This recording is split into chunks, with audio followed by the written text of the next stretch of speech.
I bought my first computer in 1980, a Tandy Radio Shack TRS-80 Model 1. I had no idea what I was doing, but I was going to figure it out.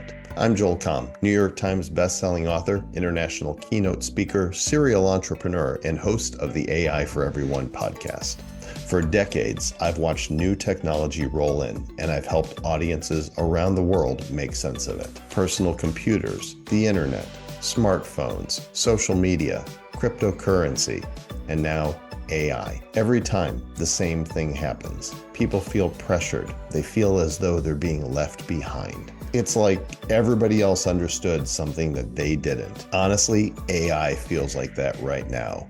It's loud, it's noisy, it's urgent, and it's a little exhausting. So I wrote a book to help out. It's called AI Made Simple: Artificial Intelligence for Everyday Life. And it's not about teaching you to keep up.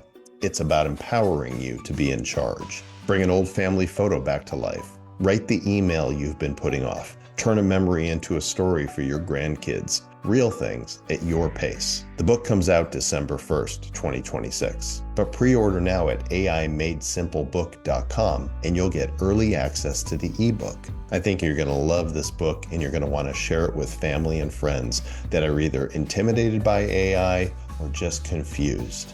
AI doesn't have to run your life. It can enrich it. AI Made Simple. Get your copy now.